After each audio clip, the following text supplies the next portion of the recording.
ಮಾತಾ YouTube channel ವೀಕ್ಷಕರಿಗೆ ನನ್ನ ಹೃತ್ಪೂರ್ವಕ ನಮಸ್ಕಾರಗಳು.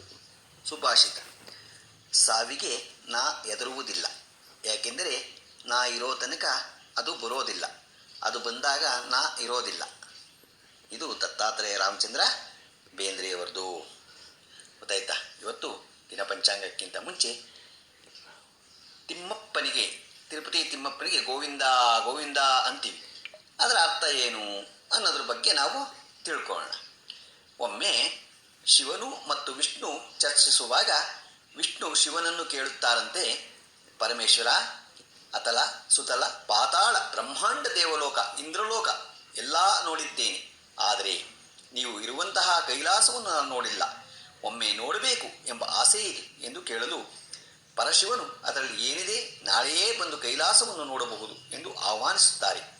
ಆಗ ಶಿವನು ಕೈಲಾಸಕ್ಕೆ ಬಂದು ಭೃಂಗಿಯನ್ನು ಕರೆದು, ನೋಡಪ್ಪ, ನಾಳೆ ವಿಷ್ಣುವು ಕೈಲಾಸಕ್ಕೆ ಬರುತ್ತಾರೆ, ಆದುದರಿಂದ ಕೈಲಾಸವನ್ನು ಸ್ವಚ್ಛವಾಗಿ ಇಡಬೇಕಾದ ಕಾರ್ಯ ನಿನ್ನದು ಎಂದು ಹೇಳುತ್ತಾರೆ. ಆಗ ಭೃಂಗಿಯು, ಕೈಲಾಸವನ್ನು ಸ್ವಚ್ಛ ಮಾಡುವುದು ಹೇಗೆ? ಎಲ್ಲೆಲ್ಲಿ ನೋಡಿದರೂ ಬುತ್ತಿಗಳು, ಬೆಟ್ಟಗಳು, ಇದನ್ನು ಹೇಗೆ ಸ್ವಚ್ಛ ಮಾಡುವುದು ಎಂದು ದಿಗ್ಭ್ರಾಂತಿ ಒಳಗಾಗುತ್ತಾರೆ. ಇದು ನನ್ನ ಕೈಯಲ್ಲಿ ಸಾಧ್ಯವಾಗದ ಕೆಲಸವೆಂದು ಅವರು ಆತ್ಮಹತ್ಯೆ ಮಾಡಿಕೊಳ್ಳಲು ಮುಂದಾಗುತ್ತಾರೆ. ಆಗ ಗೋಮಾತೆ ಕಾಮಧೇನು ಸಗಣಿಯನ್ನು ಹಾಕಿ ಹೋಗುವುದನ್ನು ಕಾಣುತ್ತಾರೆ. ಇದನ್ನು ನೋಡಿದ ಅವರಿಗೆ ಒಂದು ಆಲೋಚನೆ ಬರುತ್ತದೆ. ಕೈಲಾಸದಲ್ಲಿ ಇರುವಂತಹ ಹೆಣ್ಣು ಮಕ್ಕಳನ್ನು ಕರೆದು ಸಗಣಿಯನ್ನು ಶೇಖರಿಸಿ ಅದನ್ನು ಕೈಲಾಸವನ್ನು ಸಾರಿಸಿ ಗುಡಿಸಿ ರಂಗೋಲಿಯಿಂದ ಅಲಂಕರಿಸಿ ಹೆಬ್ಬಾಗಿಲಿನಲ್ಲಿ ತಳಿರು ತೋರಣದಿಂದ ಸಿಂಗಾರಗೊಳಿಸುತ್ತಾರೆ.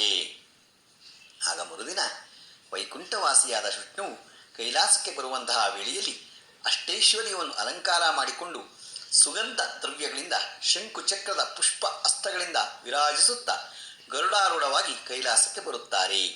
ಪರಶಿವನು ಮತ್ತು ಆತನ ಸಂಗಡಿಗರು ಎಲ್ಲರೂ ಬಂದು ವಿಷ್ಣುವನ್ನು ಭವ್ಯದಿಂದ ಸ್ವಾಗತಿಸುವಾಗ ವಿಷ್ಣುವು ಕೇಳುತ್ತಾರಂತೆ, ಎಲ್ಲಿಂದ ಬರುತ್ತಿದೆ ಈ ವಾಸನೆ, ಇಷ್ಟೊಂದು ಸುಗಂಧವಾದ ಪರಿಮಳ ಎಂದು ತನ್ನನ್ನು ತಾನೇ ಮರೆತು ಆ ಪರಿಮಳವನ್ನು ಸೇವಿಸುತ್ತಾ ನಿಂತಿರಲು. ಆಗ ಪರಶಿವನು ಭೃಂಗಿಯನ್ನು ಕರೆದು ಇದರ ವಿಚಾರವನ್ನು ಕೇಳಿದಾಗ ಭೃಂಗಿಯು ಗೋವು, ವಿಂದ, ವಿಂದ ಅಂದರೆ ಸಂಸ್ಕೃತದಲ್ಲಿ ಸಗಣಿ ಎಂದು ಅರ್ಥ, ಇಂದ ಬರುತ್ತುವಂತಹ ಸುಗಂಧ ಪರಿಮಳ ಎಂದು ಅರಿಗೆ ಹೇಳಿದಳು. ಅಲ್ಲಿ ನೆರೆದಿದ್ದ ಅಂತಹ ಜನಗಳು ಜೋರು ಧ್ವನಿಯಲ್ಲಿ ಗೋವಿಂದ ಗೋವಿಂದ ಗೋವಿಂದ ಎನ್ನಲು ವೈಕುಂಠಪತಿ ಆದ ಶ್ರೀಮನ್ನಾರಾಯಣನು ಸಂತೋಷಭರಿತನಾಗಿ ಇದೇ ವೈಕುಂಠ, ಇದೇ ಕೈಲಾಸ ಎಂದು ಅಲ್ಲಿದ್ದ ಜನಗಳಿಗೆ ಆಶೀರ್ವಾದ ಮಾಡಲು ಇದನ್ನು ಕಂಡ ಪರಶಿವನು, ಇನ್ನು ಮುಂದೆ ಕಲಿಯುಗದಲ್ಲಿ ನಿನ್ನನ್ನು ಗೋವಿಂದ ಗೋವಿಂದ ಎಂದು ಯಾರು ಕರೆಯುತ್ತಾರೋ ಅವರಿಗೆ ಮುಕ್ತಿ ಸಿಗಲಿ ಎಂದು ಆಶಿಸುತ್ತಾರೆ. ಕೈಲಾಸಕ್ಕೆ ಬಂದಂತಹ ವಿಷ್ಣುವಿಗೆ ಪರಶಿವನ ಗೋವಿಂದ ಎಂದು ನಾಮಕರಣ ಮಾಡಿದರು.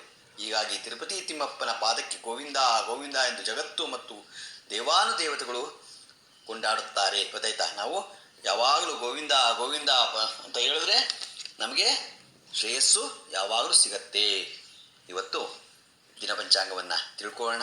ದಿನಾಂಕ 18/6/2024 ಮಂಗಳವಾರ, ಶ್ರೀ ಕ್ರೋಧಿನಾಮ ಸಂವತ್ಸರ, ಉತ್ತರಾಯಣ, ಗ್ರೀಷ್ಮ ಋತು, ಜ್ಯೇಷ್ಠ ಮಾಸ, ಶುಕ್ಲಪಕ್ಷ, ತಿಥಿ ದ್ವಾದಶಿ, ಬೆಳಗಿನ ಜಾವ 5:19, ನಕ್ಷತ್ರ ಸ್ವಾತಿ, ರಾತ್ರಿ 2:25, ಮಳೆ ಮೃಗಶಿರ, 4ನೇ ಪಾದ, ರಾಹುಕಾಲ 3:37ರಿಂದ 5:13 ತನಕ ಇದೆ, ಗುಳಿಕ ಕಾಲ 12:24ರಿಂದ 2:01 ತನಕ ಇದೆ, ಯಮಗಂಡ ಕಾಲ 9:12ರಿಂದ 10:48 ತನಕ ಇದೆ.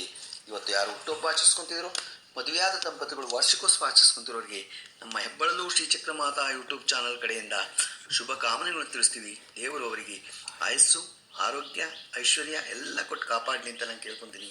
ನಮ್ಮ ಹೆಬ್ಬಳಲು ಶ್ರೀಚಕ್ರ ಮಾತಾ ಯೂಟ್ಯೂಬ್ ಚಾನಲ್ ಯಾರು ಸಬ್ಸ್ಕ್ರೈಬ್ ಆಗಿಲ್ಲ, ದಯಮಾಡಿ ಸಬ್ಸ್ಕ್ರೈಬ್ ಆಗಿ, ಲೈಕ್ ಕೊಡಿ. ಇದು ನಿಮ್ಮದೇ ಚಾನಲ್ ಆಗಿರೋದ್ರಿಂದ ನಮ್ಮ ಲಿಂಕನ್ನು ಬೇರೆ ಗ್ರೂಪ್ಗಳಿಗೆ ಫಾರ್ವರ್ಡ್ ಮಾಡಿ. ನಮಸ್ಕಾರಗಳು, ನಮಸ್ಕಾರಗಳು, ನಮಸ್ಕಾರಗಳು.